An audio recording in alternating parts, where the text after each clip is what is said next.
தமிழ்ச்சங்க உறவுகள் அனைவருக்கும் வணக்கம். என் பெயர் சித்ரா. தினமும் ஒரு திருக்குறள் என்ற வரிசையின்படி இன்று குறள் எண் 70, அதிகாரம் மக்கட்பேறு, பால் அறத்துப்பால். குறள்: மகன் தந்தைக்கு ஆற்றும் உதவி இவன் தந்தை என் நூற்றான் கொள் எனும் சொல்.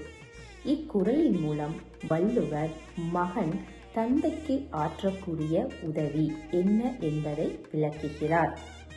பொதுவாக பெற்றோர்கள் தன் பிள்ளைகளை வளர்ப்பதற்கு பெரும் பாடுபடுகிறார்கள். அவர்களுக்கு குழந்தைகள் திரும்பச் செய்யும் ஆகச் சிறந்த உதவி என்ன என்றால் அதுதான் பெற்றோர்கள் பெருமைப்படும்படி வாழ்தல் வேண்டும். பணம், பொருள் கொடுப்பதோ உண்மையான கைமாறு அல்ல. ஒருவருடைய குழந்தைகள் நற்பண்புகள், அறிவு, நல்ல ஒழுக்கங்களை பார்த்து சமூகம் பாராட்டப்பட வேண்டும். எப்படி பாராட்டப்பட வேண்டும்?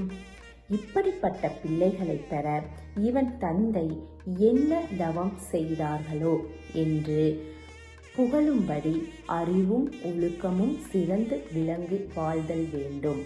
அவ்வாறு வாழ்வதே மகன் தந்தைக்கு ஆற்றும் பெரிய உதவி என்று வள்ளுவர் கூறுகிறார். மீண்டும் குறள்: மகன் தந்தைக்கு ஆற்றும் உதவி இவன் தந்தை என் நூற்றான் கொள் எனும் சொல். நன்றி, வணக்கம்.